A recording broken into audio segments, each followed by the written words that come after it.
વડોદરા શહેરને નશામુક્ત બનાવવાના અભિયાન અંતર્ગત ક્રાઇમ બ્રાન્ચની ટીમોએ નશીલા પદાર્થોના વેચાણ સામે કાર્યવાહી તેજ કરી છે.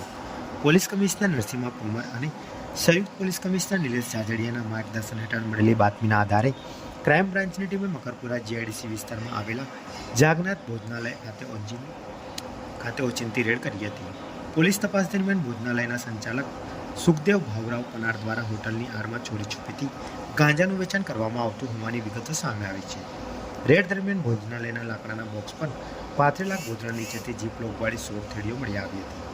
થેલીઓની તપાસ કરતા કુલ 219.7 ગ્રામ વનસ્પતિજન્ય ગાંજો, જેની કિંમત આશરે ₹10,986 હોવાનું સામે આવ્યું છે. પોલીસે ગાંજો, પ્લાસ્ટિકની થેલીઓ અને રોકડ ₹380 સહિત કુલ ₹11,366નો મુદ્દામાલ જપ્ત કર્યો હતો. પોલીસના જણાવ્યા મુજબ પકડાયેલા આરોપી સુખદેવ પનાડ વિરુદ્ધ અગાઉ પણ મારામારી અને પ્રોહિબિશનના 3 ગુનાઓ નોંધાયેલા છે. આ મામલે NDPS એક્ટ હેઠળ ગુનો નોંધી ગાંજો પહોંચાડનાર અજાણ્યા રિક્ષા ચાલકને વોન્ટેડ જાહેર કરવામાં આવ્યો છે. સમગ્ર કેસની વધુ તપાસ માજલપુર પોલીસને સોંપવામાં આવી છે.